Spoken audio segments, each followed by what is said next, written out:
ఈ రాజకీయాలలో ఏం జరుగుతుంది అంటే ఈ ఎలక్షన్స్ జరగక ముందు పవన్ కళ్యాణ్ గారు ఇచ్చిన మాటలేంటి, హామీలేంటి, మరి ఇప్పుడు చేస్తున్న పనులేంటి, హామీలన్నీ పక్కన పెట్టేశారు అనే ఒక మాటలు వినబడుతూ ఉన్నాయి.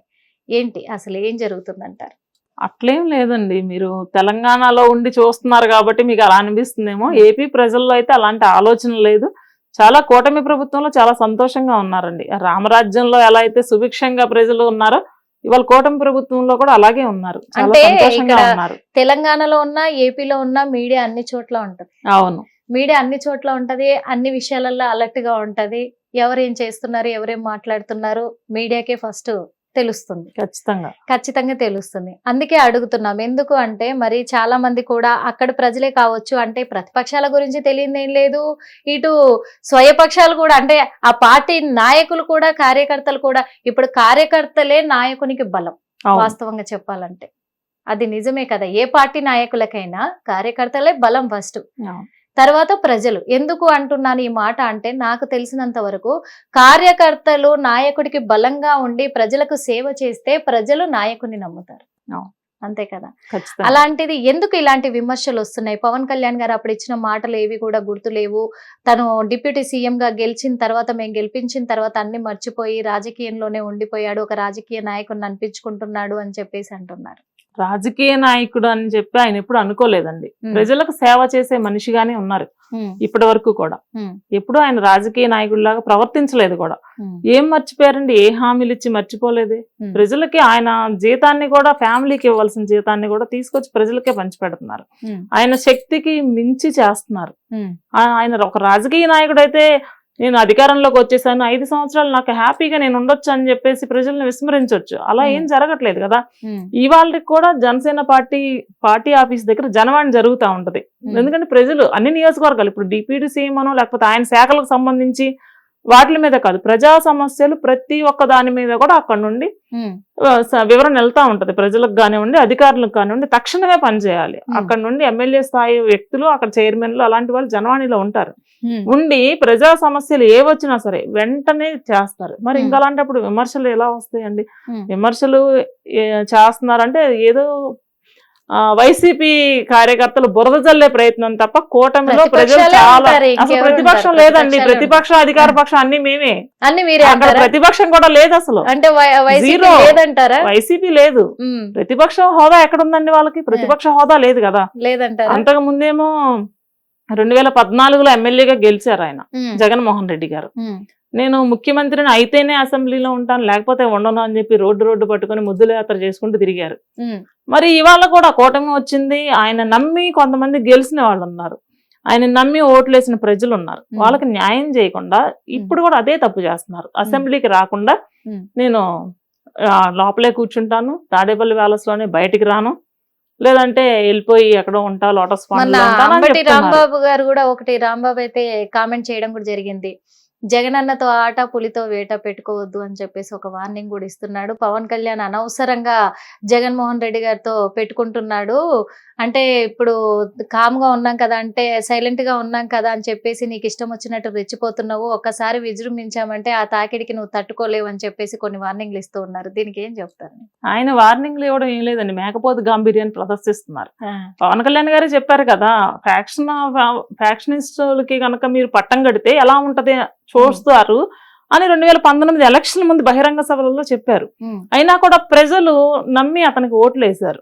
ఇది తండ్రి మీద ప్రేమ కావచ్చు, ఏదన్నా గానీ ఒక ఆడపిల్ల రోడ్డు మీదకి వచ్చి ప్రచారం చేసి వాళ్ళ సింపతి తోటి అన్నా పడొచ్చు. ఆయన ముఖ్యమంత్రి అయ్యారు. ముఖ్యమంత్రి అయిన తర్వాత ప్రజలకు ఏం చేశారండి? ఏదన్నా చేశారా? చేయకపోక ఫ్యాక్షనిజాన్ని పరిచయం చేశారు ప్రతి గ్రామానికి కూడా. పవన్ కళ్యాణ్ గారు ఏదైతే చెప్పారో, రాయలసీమ ఫ్యాక్షనిజం మొత్తం ఆంధ్రప్రదేశ్ మొత్తం వ్యాపిస్తుంది అని చెప్పారు.